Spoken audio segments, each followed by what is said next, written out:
13th వీక్లో Prithvi eliminate అయ్యేటప్పుడు రోహిణికి అయితే ఒకటి చెప్పాడనమాట. అదేంటంటే నువ్వు నామినేషన్స్లో ఒక్కసారైనా రావాలి, అందరూ వచ్చారు, నువ్వు కూడా రావాలి అన్నట్టుగా చెప్పాడు. ఎగ్జాక్ట్గా తను ఏదైతే అనుకున్నాడో అదే జరిగింది.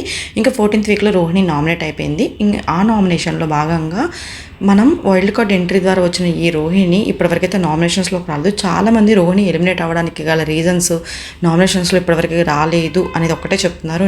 నన్ను అడిగితే నేనైతే ఒకటే చెప్తాను, తను డే 1 ఎప్పుడైతే వచ్చిందో వైల్డ్ కార్డ్ ఎంట్రీ ఎప్పుడైతే చేసిందో తను అప్పటి నుంచి ఇప్పటి వరకు కూడా తను విష్ణు పృథ్వీ మీదే తన అంత కాన్సన్ట్రేషన్ మొత్తం కూడా వాళ్ళిద్దరి మీదే, విష్ణు మీదైతే ఇంకా పద్దాకలు విష్ణు మీదే. తన నామినేషన్స్లో రాకపోవడం కొంచెం రీజనే, ఎక్కువగా ఏది తనకు డ్యామేజ్ అయిపోయింది, ఎన్ని టాస్క్లు ఎఫర్ట్స్ పెట్టిందంటే అంత బాగా ఎఫర్ట్ పెట్టి ఆడింది. బట్ కానీ తన వల్ల ఒక పెద్ద బిగ్గెస్ట్ మైనస్, దానివల్ల ఏంటంటే ఎదుటి వాళ్ళు చాలా హర్ట్ అవుతారనమాట. అలాంటి బిగ్గెస్ట్ మైనస్ ఉంది రోహిణిలో, బ్యాక్ పిచ్చింగ్ అనమాట. తను డే 1 నుంచి ఇప్పటి వరకు కూడా పొద్దు నుంచి నిద్రపోయే వరకు కూడా అన్ని చాడీలే. ఇప్పుడు మన సరౌండింగ్స్లో కొంతమంది ఉంటారు, పనులన్నీ కంప్లీట్ చేసుకొని చుట్టుపక్కలతో ముచ్చట్లాడతా అంటే వేరే వాళ్ళ మీద గాసిప్స్ చేస్తూ ఉంటారు కదా, ఆ టైప్ అనమాట తను. అది చూడటానికి కొన్ని రోజుల వరకు బాగుంటుంది, కానీ ఎక్కువ రోజులు రన్ అయ్యే కొద్దిగా ఎలా ఉంటుందంటే ఇరిటేషన్గా ఉంటుంది అనమాట. అదే ఇరిటేషన్ ఆడియన్స్లో కూడా వచ్చింది. లేదంటే కనుక తను అలాంటివి ఏమీ లేకుండా ఉన్నా కానీ, అలాంటివన్నీ ఏమీ లేకుండా ఉన్నట్లయితే కనుక నామినేషన్స్లోకి వెళ్ళినా కానీ తను ఖచ్చితంగా సేవ్ అయ్యేది. ఎందుకు అంటే ప్రతి ఒక్క టాస్క్ 100% ఎఫర్ట్స్ అయితే పెట్టింది. బట్ కానీ ఎవ్వరూ కూడా టాస్క్ల పరంగా చూడరు. టాస్క్లో కొంతమంది ఓడిపోతారు, గెలుస్తారు. అదొక్కటే కాదు, హౌస్లో వాళ్ళ బిహేవియర్ కూడా ఎలా ఉంది ఏంటి అనేది విష్ణు మీద ఫుల్ కాన్సన్ట్రేట్ చేసింది. అసలు విష్ణుకి పృథ్వీకి ఉన్న రిలేషన్స్ సంబంధించి అసలు తనకి అసలు మ్యాటరే కాదు, కానీ తన దాంట్లో ఇన్వాల్వ్ అయ్యి పర్సనల్గా టాస్కుల్లో కానీ ప్రతి చోట ఇన్వాల్వ్ అయ్యి తనని తీసుకొచ్చి తన క్యారెక్టర్ అసాసినేషన్ చేసి అంత పెద్ద సోషల్ మీడియాలో తనని బ్యాడ్గా పోర్ట్రే చేయాలని చూసింది. ఇంకోటి ఏంటంటే చాలా చాలా చాలా జలసీ ఫెలో అనమాట. చాలా జలసీ తనకి. అది బయటకు కనిపించదు అని అనుకుంటుంది, కానీ అది కనిపిస్తుంది. ఎందుకంటే ఆడియన్స్ అంత పిచ్చోళ్ళు అయితే కాదు.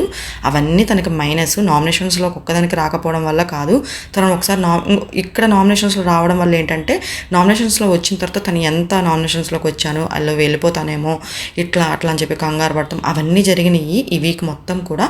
విష్ణు ఈ వీక్ మొత్తం ప్లస్ అయింది. బట్ కానీ లాస్ట్ వీక్ ఇంకా 14th వీక్ చివరికి వచ్చేసింది.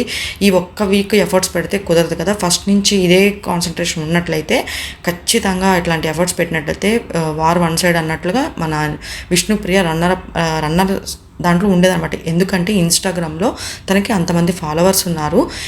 ఇంకా ఈ 14th వీక్లో పృథ్వీ అన్నట్లుగానే నామినేషన్స్లోకి వచ్చింది రోహిణి. నామినేషన్లో రాగానే తన బిహేవియర్ వల్ల కానీ మొత్తం తన బిహేవియర్ వల్లే, అది కూడా విష్ణుని టార్గెట్ చేయడం వల్లనే, తన క్యారెక్టర్ అసాసినేషన్ చేయడం వల్లనే, అలానే గ్రూపిజం చేయడం వల్లనే తనైతే ఎలిమినేట్ అయితే అయిపోయింది. ఆల్రెడీ కన్ఫర్మ్డ్ ఎలిమినేషన్ అనమాట. వాళ్ళు ఎంతైతే గ్రూపిజం అని చెప్పి వాళ్ళు అట్లా మాట్లాడారో అంతకన్నా డబల్ రేట్లు వాళ్ళు గ్రూపిజం అనే పేరైతే తెచ్చుకున్నారు రోహిణి వాళ్ళు. సో రోహిణి అయితే ఎలిమినేట్ అయితే అయిపోయింది. ఆ తర్వాత 95% విష్ణుప్రియనే వెళ్తుంది. ఈ ఒక్క వీక్ మనం టాస్క్లో ఎఫర్ట్ పెడితే సరిపోదు కదా, ముందు నుంచే ఉండాల్సింది విష్ణుకి. సో విష్ణు వెళ్ళిపోతుంది ఖచ్చితంగా. ఇంకా టాప్ 1లో నిఖిల్ ఉంటాడు. నిఖిల్కి చాలా ప్లస్ అవుతుంది ఈ వీక్, ఎందుకంటే లాస్ట్ వీక్ పృథ్వీ అలానే యష్మి కూడా వీళ్ళందరూ వెళ్ళిపోయారు. ఇప్పుడు ఇన్ కేసు మనకి విష్ణు వెళ్ళిపోతే కనుక విష్ణుకి ఇన్స్టాలో చాలా ఫాలోవర్స్ ఉన్నారు, తన ఫ్యాన్స్ ఉన్నారు కదా. సో మొత్తం వీళ్ళ ముగ్గురి కూడా ఓట్స్ అన్నీ కూడా ఇటు స్ప్రెడ్ అవుతాయి అనమాట నిఖిల్కి. ఆ తర్వాత గౌతమ్ ఉంటాడు 2nd ప్లేస్లో, 3rd ప్లేస్లో ప్రేరణనే ఉంటుంది, 4thలో నబిల్. ఈ ప్రేరణ నబిల్ వీళ్ళిద్దరిలో ప్లేసెస్ చేంజ్ అవుతాయి. ఇంకా 5thలో అవినాష్ ఉంటాడు. అవినాష్ ఆల్రెడీ అవన్నీ టాస్క్లు గ్రూపిజం అన్నీ పక్కన పెట్టినా కానీ ఈ సీజన్లో అవినాష్ మంచిగానే ఎఫర్ట్స్ పెట్టి టాస్క్లు అవన్నీ మంచిగా ఆడాడు కాబట్టి టికెట్ ఫినాలే తీసుకున్నాడు, ఫైనల్ వరకు వెళ్ళిపోయాడు. సో ఇంకా తనలో కదిలిచ్చే పని అయితే లేదు, ఎందుకంటే ఇప్పుడు డబుల్ ఎలిమినేషన్ పెట్టారు కాబట్టి ఇంకా అది ఛాన్స్ లేదనమాట. తను ఎలిమినేట్ అయ్యే ఛాన్స్ అయితే లేదు. వీళ్ళైతే టాప్ 5లో ఉంటారు. ఇంకా నెక్స్ట్ వీక్ మొత్తం కూడా ఎవరైతే ఉన్నారో ఈ టాప్ 5 కంటెస్టెంట్స్ వాళ్ళకి సంబంధించిన ఏవీలు ఒక్కొక్క రోజు ఒక్కొక్కటిగా మనకి చూపిస్తారన్నమాట. ఏవీలు అనేవి మనకి టెలికాస్ట్ అవుతాయి.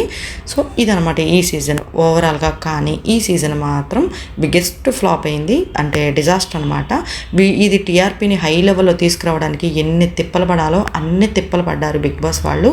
ఎనీవే ఇంక ఈ సీజన్ అయితే ఇంక 1 వీక్లో అయిపోతుంది. మనం కూడా ఇంక ఈ సీజన్కి అయితే గుడ్ బై చెప్పాల్సి వస్తుంది అనమాట. నెక్స్ట్ యథావిధిగా మన వీడియోస్ వస్తాయి, నార్మల్ వీడియోస్. అప్పటి వరకు డోంట్ మిస్ ఇట్.